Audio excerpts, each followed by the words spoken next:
Time to go home. 10 tips to help you switch off properly at the end of the day. After a long and tiring day at work, you deserve to relax a bit. Nevertheless, a lot of people find it difficult to switch off completely after they leave work for the day.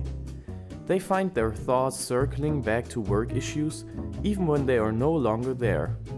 We have 10 tips to help you switch off after a long day at work. Every day the same. Develop your own after-work rituals.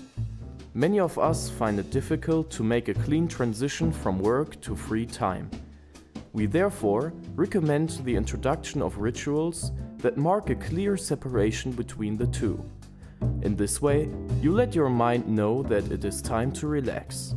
For example, you could take half an hour straight after work to go for a run or read the newspaper in peace and quiet. Meetings, meetings, meetings. Make appointments with yourself. When you are at work, there is a constant round of appointments that you have to keep. Why not apply the same concept to your private life? Make appointments with yourself and stick to them. Instead of just keeping a work diary, you could start a free time calendar, where you schedule things like walks, sporting activities, or coffee dates with friends. This helps you to commit to these appointments and forces you to relax. Radio silence. Turn off your phone. Turn your phone off completely? No, you didn't misread that.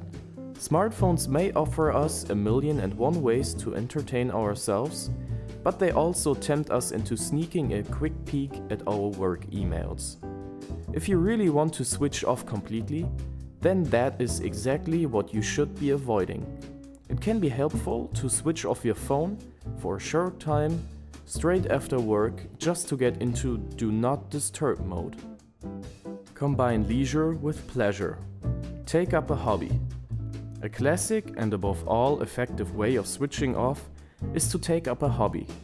It can bring an element of routine into your leisure time and give you something to look forward to. It doesn't matter which hobby you take up as long as you really enjoy pursuing it. The enjoyment you derive from your hobby is the perfect antidote to a stressful day. Food for the brain. Read a good book. Old-fashioned reading in bed can work wonders when it comes to switching off and relaxing. If you find your mind working overtime before bedtime, a good book can be the answer. The advantage in comparison to a film or television series is that it gives your mind more to mull over. The risk that you find your mind wandering again is much smaller. And if your eyes start to feel heavy, you can just turn over and go to sleep. Put it down on paper. Write your thoughts down. Who hasn't been there? You're sitting and relaxing on the sofa at home at the end of the day when a problem at work or an important thought pops into your head. Sometimes it can be very difficult to push the worrying thought to one side. The problems swirl around your head and keep you from relaxing. The solution? Write down the thoughts that are bothering you.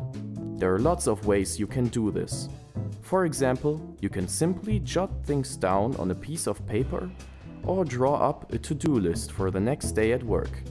By writing it down, you get what is bothering you out of your head and free up that space for more relaxing thoughts. Take some exercise. Keep moving. There are good reasons why exercise is constantly praised as a miracle cure for stressed out workers. Exercise strengthens the immune system, improves health and releases happy hormones. All things that help you switch off. Added to that, taking exercise helps you make up for the lack of movement inherent in most office jobs. Regular exercise should therefore be a fixed part of your leisure time planning. Set yourself rules. Be aware of your total screen time. We have already mentioned that you can turn your phone off every so often. You should also keep an eye on the amount of time you spend in front of the television. It is important to find the amount that is right for you. Of course, relaxing in front of the TV can be a good way to switch off. However, too much of good thing can have the opposite effect. Reap the rewards of your own work. Make a point of identifying your successes. It can be very relaxing to look back at all you have achieved. Amid the stress of the working day, it is worth taking a moment to look back at the day's successes. Even things you consider to be small victories or intermediate milestones you have reached can be counted here. In this way, you become more aware of what you do and are better at identifying progress. Don't forget to let your work colleagues know what you have achieved. When you finish for the day, you can leave work satisfied and without a guilty conscience. Then, there really is nothing stopping you from relaxing. Tomorrow is another day. Keep an eye on your attitude to work. You can use your time at work to initiate preventative measures that will ease the transition to after-work time. As well as acknowledging what you have already achieved, tip number 9, you should also accept that you can't always clear your desk completely by the end of the day. Everyone has a bad day from time to time or can simply be overwhelmed by the amount they have to do. There is no need to feel ashamed or guilty. If you're leaving unfinished work for the next day, you should draw up a plan of how to finish it in the coming days to avoid any unnecessary worry.